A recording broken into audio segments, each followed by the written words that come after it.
Ce n'est qu'après de nombreux essais qu'elle prendra son apparence définitive, inspirée par la drag queen divine. Ursula devient cet excentrique personnage obèse, mais coquette, au teint mauvâtre, à la chevelure grise, ultra maquillée, presque vulgaire, et dont les tentacules ondulent langoureusement dans le flot de l'océan. Son apparence indique d'emblée qu'elle porte en elle un danger. Énorme pieuvre aux tentacules noirs et ventouses violettes, la corpulence d'Ursula est une véritable menace physique face à la petite Ariel. Alors ça y est, le design du personnage est maintenant créé, mais il y a un détail qui est encore plus important chez elle, c'est sa voix. Et oui, parce que contrairement à Maléfique, par exemple, Ursula est une grande bavarde. Elle parle, et elle captive ses victimes par ses beaux discours. Ses paroles hypnotisent les plus crédules et les manipulent. Et pour cela, elle use de son arme la plus puissante pour duper ses victimes, l'amour. Effectivement, tu parles de ses victimes, Ariel n'est donc pas la seule à souffrir de la folie d'Ursula.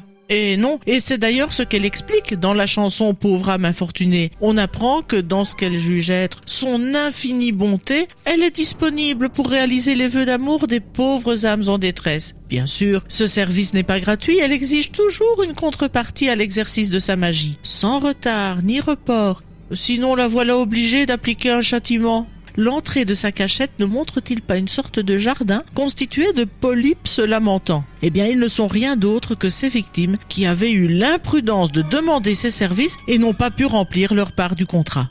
Nul doute que l'impact sur le marché qu'elle propose à la crédule jeune fille sera important. Et voilà comment Ariel sera prise au piège, perdue dans les belles paroles de ce maléfique personnage.